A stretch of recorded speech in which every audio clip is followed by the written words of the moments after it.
अस्सलाम वालेकुम। जैसे कि आप देख रहे हो मैं जा रहा हूँ मेहंदी पे। आज हमारे बस्ती में मेहंदी है। ये देखो मैं आज जा रहा हूँ आगे और बंदे बैठे हैं। ये देखो ये आग लगाई हुई है इन्होंने।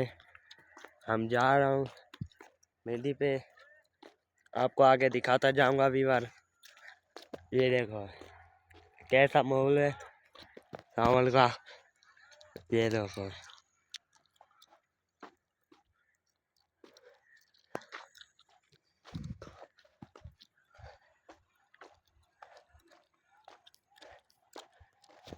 वक्त कितने दी तैयारी बड़े बैठे हुए।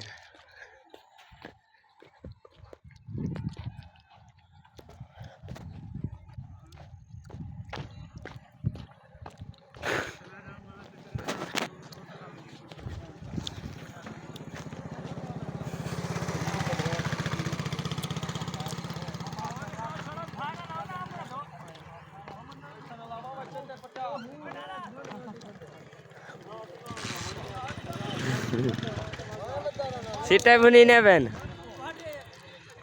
भैया वर्दी भी है। किधर दी हाँ किधर दी तैयारी की थी घनी। अब मैं तेरे को पूछा मैंने